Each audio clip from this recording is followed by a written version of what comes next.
Hi, friends. Welcome back. So, right now we are in the fourth unit of advertising and brand management. And in the previous session, we had just gone through this last concept called as, brand positioning strategy. So, the next thing that we would like to talk at this point of time is brand and consumers. So, what is the relationship between the brand and the consumers? What is the role played by the brand and in the life of the consumers? How mutually are brand and consumers interrelated? We'd be just going through these concepts. So when we basically speak about the brand and consumers, the two parameters that we would like to take into consideration are product category and social value. So what is this product category? In a new product or service categories which could be associated with liberalization, global brands may create a higher level of brand consciousness among consumers. Like we have discussed, after this liberalization, there are many global brands entering into the India. And these global brands are bringing with them a level of brand consciousness because everyone are aware about the brand. So let me say Airbnb. Airbnb was the world's largest accommodation service provider. It is though it is not operable in India, even then we know about Airbnb, which means we are having that brand consciousness. Why this brand consciousness is coming? Because of the perceived premium associated traditionally with foreign brand names. For example, I say two brands. One is Alcatel and one is Samsung. Alcatel is into mobile phones and Samsung is also into mobile phones. But when I say Samsung, you think everyone knows it, everyone are using it, so it's not, that much high funda product. But if I say Alcatel, Alcatel is a foreign brand, which means what is the first thing that comes to your brain when we say foreign brand? Which means okay, it is some good brand, it is a premium brand. You don't know exactly about that brand, but as the brand is a foreign brand, you will perceive to have some premium towards that brand. Examples are Motorola, McDonald's, Citibank, and whatever it is. So, what is social value? In product categories which are relatively old, like ready-made garments and audio products and household appliances, global brands may make a greater impact on the customers. See, you wear the clothes of a foreign brand. You wear Marks and Spencer, a ready-made foreign brand. You feel great. So you use some audio products like iPads and all, you feel great. So it will have a greater impact. That impact is called as social signaling value of the product. The visibility a product has in the eye of other customers. So social value is there in the relatively old brands. Social value deals with the social signaling value. Social signaling value is nothing but the visibility a product has in the eyes of the other customers. The visibility my product is going to have not in the eyes of myself, but in the eyes of yours and in the eyes of the other customers. See, when we are actually talking about consumer behavior and consumer decision making process, we actually go through these things called as high involvement situations and low involvement situations. What are high involvement situations and what are low involvement situations? One important high involvement situations are the situations in which consumers process information to determine the meaning, which means you are going to buy a TV, you are going to buy a two-wheeler, you are going to buy gold, you are going to buy house. Then what will you do? Will you just buy like that? No. You talk to many people, you explore various opportunities, you explore the merits and demerits, then you take the decision, which means you are involving deeply regarding the purchase decision that you want to make. Quite contrary to the high involvement situation is the low involvement situation, where customers will have little interest in going through the information regarding the brands. For example, you want to buy soap, you want to buy brush, then what do? Do you talk to 100 people? Do you see the market share? Do you talk about the price? Do you talk it to your parents? Do you talk it to your friends? I want to buy a brush. No. You just randomly go to the shop, buy it and come back. But low involvement situations could also be present in some categories where competition is not very tense. The products are of more value, the competition is not there, then do you want to involve? See, for example, in Bhimavaram, you want to watch a movie. You want to watch a movie along with your family. You have no other option other than to go to multiplex, because there is only one multiplex in Bhimavaram and there is no competition to that. So there is no other way.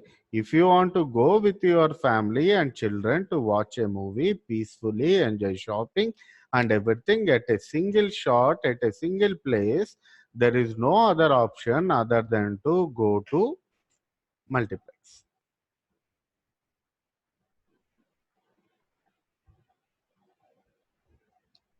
See, for example, Singer Rise, see, there are, take the example of the sewing machines. There are two companies sewing machines, Usha and Singer. And there are number of other companies also, but these are the leaders. Singer raised the level of involvement by introducing the fashion maker, an upmarket version, and following it up with a campaign. So what did it do? It had added one more feature to its existing machine called as Fashion Maker, and it started marketing. Until that time, if you have money, you want to buy only a machine, you will go and buy Usha or Singer. But after this additional feature came in Singer, now you will study about Usha, you will study about Singer, you will study about this Fashion Maker, and you will decide, you will compare it with other machines, and then you will buy. Which means even a low involvement situation is becoming a high involvement situation, because the competition is not so tense. Similarly is the case with the home light matchstick. Until that time, if you want to buy a matchstick, a matchbox, you can buy a matchbox of any brand. But home light was the first branded matchbox that has come into the picture. Until that time, if you want to buy a matchbox, you pay 1 rupee, he will give you some local brand, regional brand matchbox, and you are okay with it. But once when the foreign players, or once when the branded products came into the picture, even a low involvement decision making like a matchbox buying is also becoming a high involvement decision. So the brand customer relationship, if properly done, it becomes a part of the goodwill and core competency. See, if there is a proper mutual relationship that was actually maintained between the brand and the customer, then it will become a goodwill to the brand. And through this relationship, you can get brand equity, which through which you can differentiate your brand from other brands. Ultimately, at the end of the day, my dear friends, please don't forget, marketplace is a battleground. Various brands are various people, warriors who are fighting among themselves. What are they fighting among themselves? They are fighting for their customers. So ultimately, at the end of the day, as a customer, you are the champion, you are the superior, you are the decision making authority. So whatever you select is the final. So each and every marketer in the market is trying to attract you, is trying to get hold of you. That's why there is no other way other than to maintain a relationship with you. The relationship is in many ways the strongest part of the brand. See, this is an important point that was here. Competitors can copy packaging, product, customer relationships, and more importantly, your customers' loyalty. Competitors are ready to copy everything, including the relationship also. See, people aren't just buying a product or service. They are buying an idea. They are buying a perception. They are buying a wish. See, the best example, again, you come to Bhimavaram. In the JP Road and the Jovalpalam Road, you have this coffee day with an excellent ambience.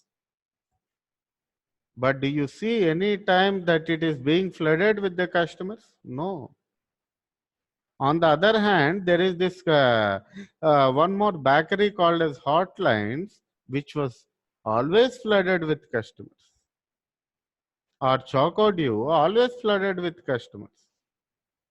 Why they people are not going to coffee day and why people are only going to Choco Dew means because of the relationship that was being maintained. Choco Dew was started by a local person and Coffee Day was an, though it is an international brand, its relationship matters. So in fact, many customers will pay more time and time if they are getting what they perceive as fulfillment of the promise and a great experience.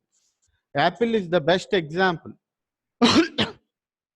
Apple is very costly. You cannot, connect other phones with Apple. Apple's operating system is very unique. Why even then people are ready to pay even a premium price, even a hefty price for Apple? It is because they are getting what they want. Apple is exactly delivering its promise. Superior performance. No one can match as far as Apple is concerned. So, what is this brand equity? Brand equity refers to the additional value that a consumer attaches with the brand that is unique from all the other brands. What is the additional value that the customer is giving to your brand when compared to other brands? That thing is called as brand equity. Brand plus additional value. This additional value is called as brand equity, which is a combination of awareness, perception, and loyalty of the brand. What is the use of brand equity? If you have brand equity, you can charge more price. Like I said, you can have good awareness. When you are introducing new products, brand equity will help you. Repeatedly, customers will purchase from you again and again. Brand equity is a promise of quality. Brand equity is a promise of customer loyalty. So these are the various ways in which you can use brand equity to your advantage. It is studied in three different ways. First way is different responses of a customer towards the product or service.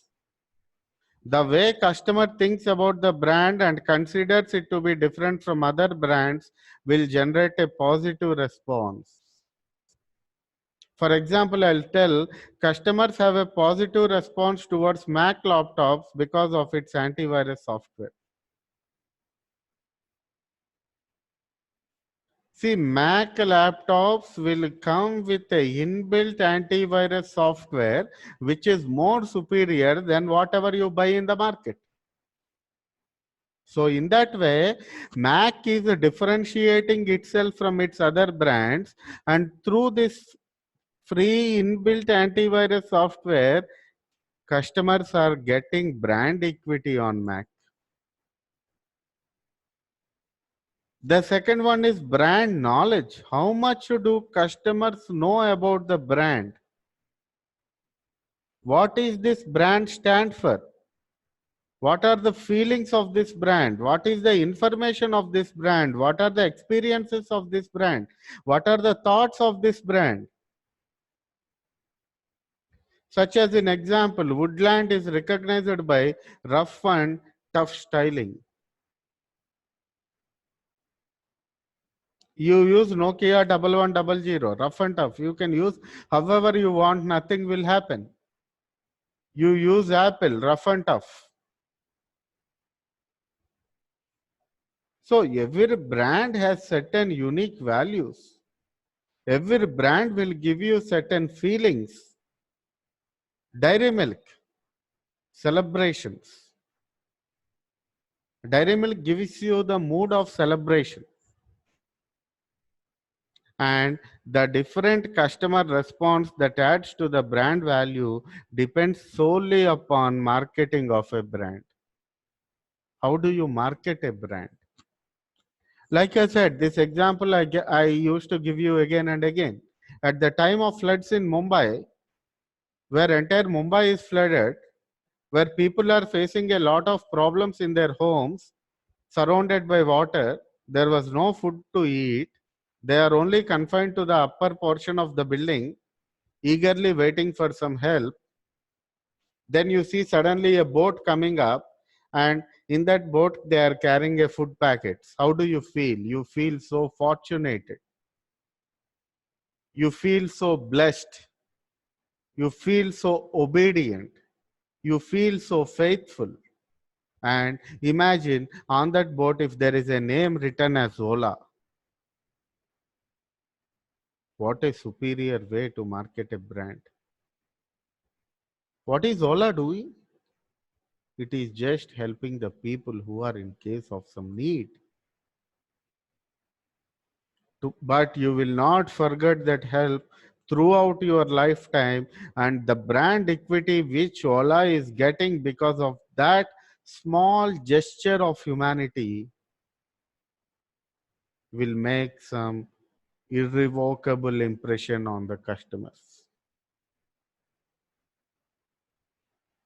So when we talk about brand equity, generally we talk about two models of brand equity.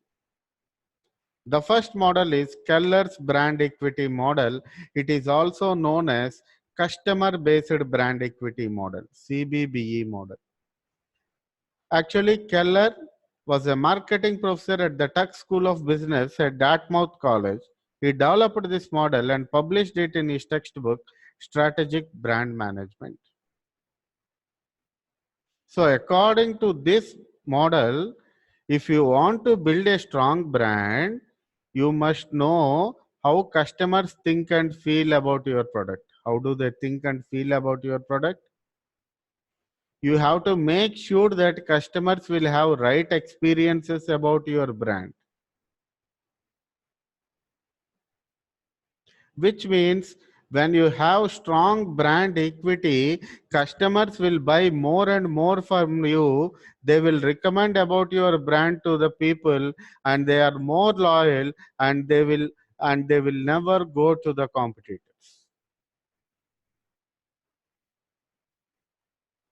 So if you want to have a good brand equity, you should know what customers feel about your product, and you should try to give positive experiences to your product. See, this in a nutshell, this is what the Keller's brand equity model says. Who are you? What are you? What customers are feeling about you? And what is the relationship you are maintaining with the customer? Who are you? The goal is to create awareness. In other words, you need to make sure that your brand stands out and that customers recognize it and aware of it. You should make sure and you should let the whole market know that yes, this is the brand, it is there in the market, and it is there to do this function, and it is doing this function effectively. You make everyone know in the market that a brand is there which is going to help you. Create an awareness about your brand. Once the awareness is created, then it's your duty to tell what is this brand for. Why did this brand come into the market? What is the main motto of this brand coming into the market? What is this brand for? When we talk about what is this brand for, you need to talk about two things called as performance and imagery. Performance means how well your product meets your customers' demands. Which means, am I a unsatisfied customer? Not at all reaching my expectations. Am I satisfied customer? Reaching my expectations. Am I deleted customer? Reaching above my expectations. So performance means primary characteristics and features of the product. What does the product have? Product reliability, to what extent am I reliable on the product? Am I dependable on the product? Product durability, how many years can I use this product? How much time frame can I use this product? Serviceability, is it very economically serviceable? Is there an option to get it serviced?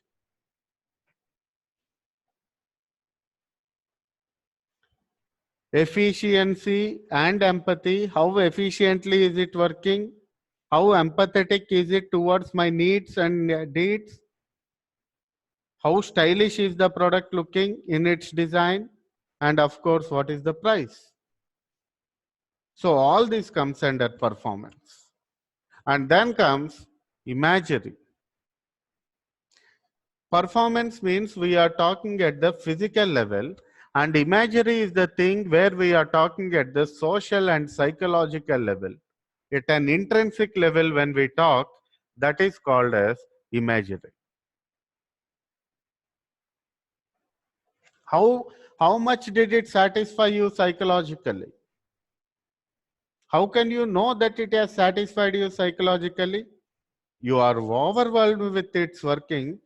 You are very happy and very delighted with its working. You are actually talking about that product to everyone through your word of mouth advertisement. You have posted positive reviews on the Facebook, social media. Then that is called as imagery, which means that it all comes under step 2, where brand is telling what am I into the market for. Then what do I think about the customers? What do the customers think about your brand? Judgments or feelings? See, when you talk about these things, you actually talk into four categories. You actually talk into three categories. Sorry, it's a mistake there. One is quality, one is credibility, and one is consideration. What do customers think about your quality? What is the actual quality and what is the perceived quality? What do you think about the product before you buy and what do you think about the product after you buy? That gives you actual and perceived. Credibility. What is the credibility of the product? How experienced is the product? How much trustworthy is the product? How much user friendly is the product? Consideration. How considerate is the product towards your needs? How relevant is the product towards your needs? And superiority. When compared to other brands, how superior is your brand? And last one, how much relation that you, how much connection you would like to have with you? Which means, what is the relationship that the customer want to have with the brand? Because this is the most difficult and most desirable. When will the customer want to maintain a relation or a connection with a brand? When he is physically and psychologically satisfied with your brand. So this is divided into four types: behavioral loyalty, attitudinal attachment, sense of community, and active engagement. What is attitudinal attachment? Your customers love your brand. Your customers always think, I should make this day special if I buy this brand. This brand is something special to me. That brand should touch you and that brand should affect you with your attitude. Sense of community. Yes, this brand is mine. This company is mine. These company employees are mine. This company salespeople are mine. This is my brand. When you feel that thing, then it is called a sense of community.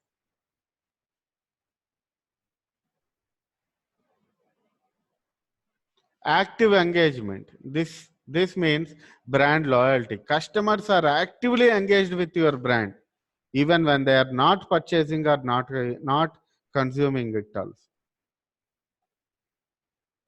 Imagine they started a WhatsApp group with Apple phone lovers, or they started an email chat group with Apple phone lovers. So those who are actually using Apple phone and loving the performance of the Apple phone, they will join that group. Why do the customer need to create a group of that sort? He was so satisfied with your product and he want to make your product an inseparable part of his life, and he want to make your product an integral part of your life.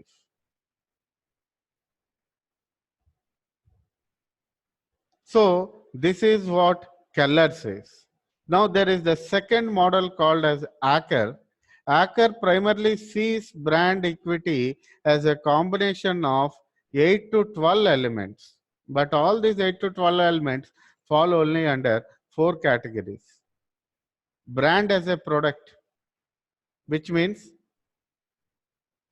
every brand, when you think a brand as a product will have certain characteristics, certain attributes, quality, uses, country of origin. When you think brand as an organization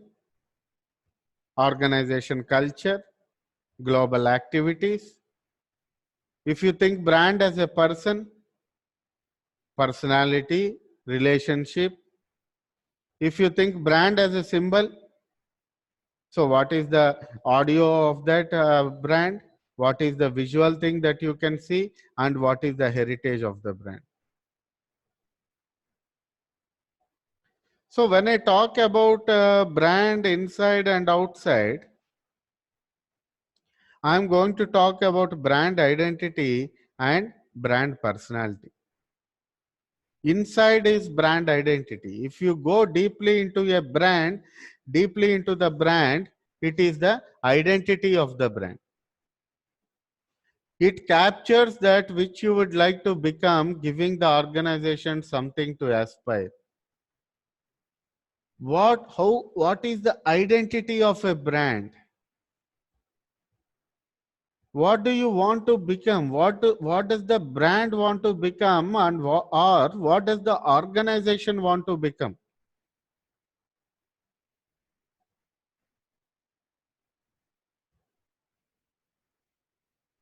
But it is very unfortunate nowadays that majority of the companies fail to think what do they want to become in the future. So it depends on what you want to become. Actually depends on how are you satisfying your customers, or how are you different from your competitors, or what are the capabilities of your brand. So brand identity is nothing but what does the brand want to become in the future is the brand identity. It depends upon how are you satisfying the customers, how are you different from your competitors, and what are the capabilities and capacities of your organization, so that you get a unique and different identity in the market. So what you should do if you want to develop a brand identity, you should know your mission, which means why am I in this market? Your values. How can I go ahead in the market positively to grab more customer attention? Brand personality. If you think brand was a person, what kind of personality would that have? How well do you differentiate your brand from other competitors, which means brand positioning? Your brand voice, if brand has to say something to its customer, what is that going to be? You develop all these things, then you can develop a brand identity. So brand personality is outside. How does a brand behave? What are the characteristics or features of a brand?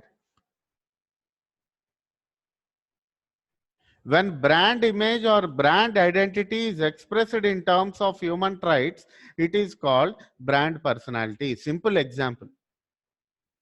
You talk about brand image or you talk about brand identity in terms of human traits, in terms of human characteristics. Then it becomes brand personality. For example, Allen Solly brand speaks the personality and makes the individual who wears it stand apart from the crowd. Allen Solly personality is to stand distinct from the crowd. Infosys personality is uniqueness, value, and intellectualism. Tata's personality is honesty, integrity.